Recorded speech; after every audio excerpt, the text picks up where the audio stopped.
Oh, yeah. Yeah, yeah, yeah, yeah. So many dreams, yeah.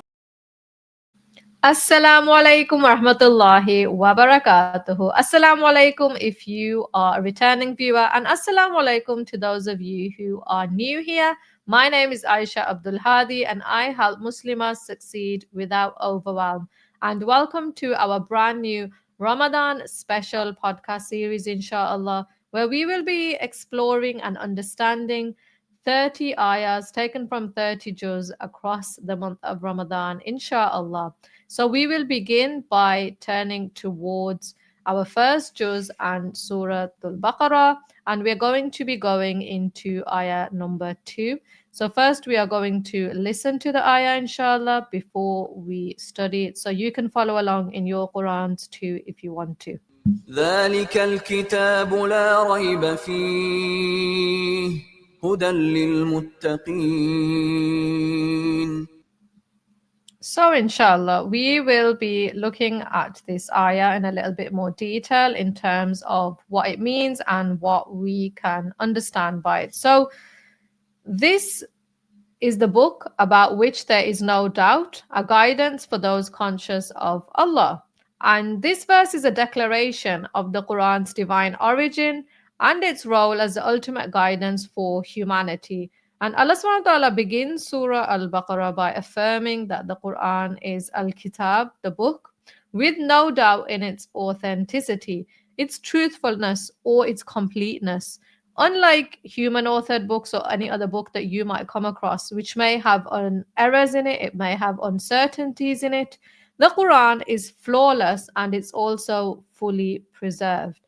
And also, Ibn Kathir explains that the phrase La raiba fihi, no doubt in it, means that the Quran is free from any contradictions, inconsistencies, or falsehoods.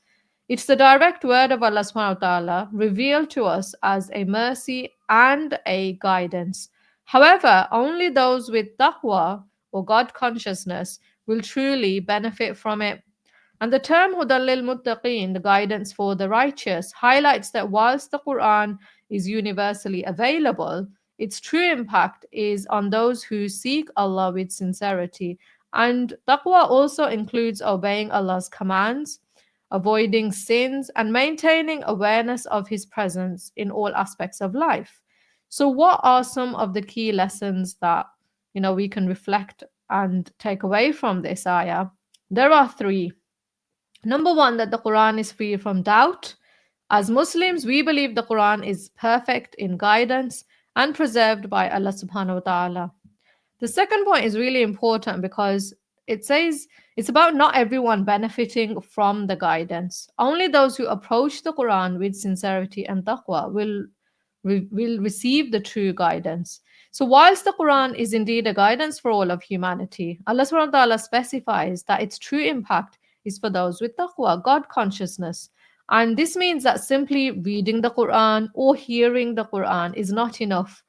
No, you must open your heart, you must be sincere, and you must have a willingness to implement its teachings. And many people come across the Quran, but their response to it varies. There's the ones who are the believers, those with taqwa, who recognize its truth, internalize its guidance, and strive to live by it. There's those who are the doubters. Some people hesitate questioning the Quran despite its clarity. There are those who are the rejectors, those who deliberately turn away from its message even after hearing the truth. So, this teaches us that the guidance is not just about access but about acceptance. Allah subhanahu wa ta'ala has granted us the Quran, and in today's day and age, we don't have any excuse whatsoever to not be able to read it in many different formats, to listen to the audios of it as well. And we must actively seek to benefit from it by reflecting on its meaning and applying its lessons and making sincere efforts to improve ourselves through these lessons, inshallah.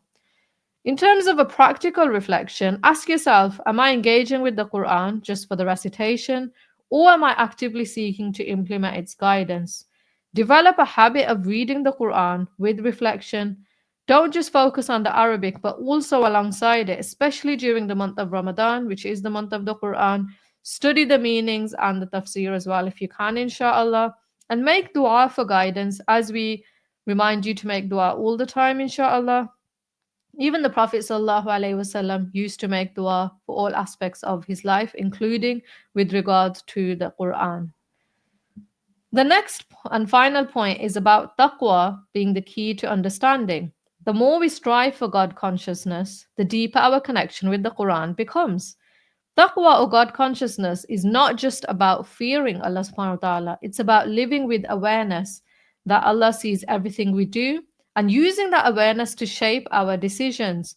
And Ibn Kathir describes muttaqeen, those who have taqwa, as people who protect themselves from sin by staying close to Allah subhanahu wa ta'ala. And actually, a person's level of taqwa affects how they interact with the Quran. If someone reads the Quran with a sincere heart, its words will guide them. If someone approaches it with arrogance or negligence, they might not see its wisdom. The more taqwa a person has, the more the Quran opens their heart and increases their understanding. So, how can we develop our taqwa to have a deeper connection with the Quran? Increase your awareness of Allah subhanahu wa ta'ala. Before doing anything, ask, would Allah be pleased with this? And if you caught my live series that we did before on this channel on YouTube, then there was a whole vlog day in which we talked about deepening our connection with Allah subhanahu wa ta'ala and practical steps in which we can do this. So do go and check that out as well if you haven't already done so.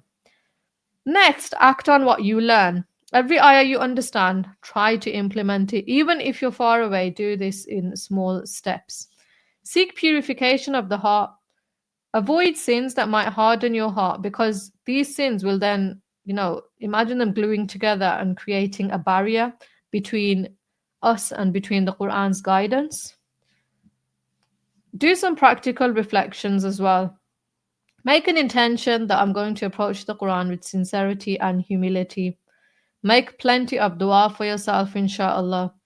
Try, if you are able to perhaps keep a journal in which you can write down some of the lessons you've learned, so that you are doing a total interaction with the Quran. You're not just reading it, but you're reading it and listening to it and then understanding it and then writing down what you might do differently as a result of this, inshallah. So this ayah teaches us that the Quran is a priceless gift, subhanAllah, but to benefit from it, we must come with the right heart and mindset. True guidance isn't just about hearing the words, it's about us having a willingness that we are going to change and that we are going to grow through these words as well, inshallah. So that is all for today, inshallah, for Juz 1. And I pray Allah subhanahu wa ta'ala allows us all to get the maximum benefit from the month of Ramadan, inshallah. So make sure you tune in tomorrow for the next episode. And if you missed the previous live series, don't forget you can also watch that on the channel. But until next time, inshallah, assalamu alaikum wa rahmatullahi wa barakatuhu.